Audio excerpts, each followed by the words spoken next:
חברים, איזה כיף לראות אתכם כאן שוב. לפני שאנחנו מתחילים עוד עונה, כמה מילים. אז מה לא היה לנו עד עכשיו, וואו. 4 מערכות בחירות, מלחמה, מגפה עולמית, הכל עברנו.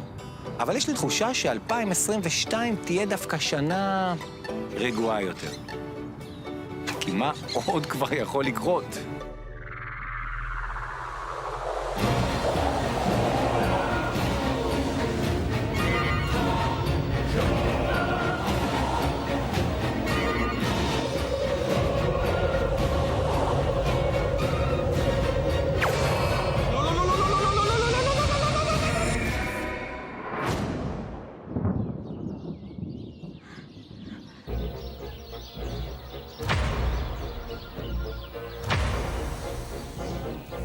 אני המנחה. אם הוא לא חוזר, אני המנחה. אני קיציס.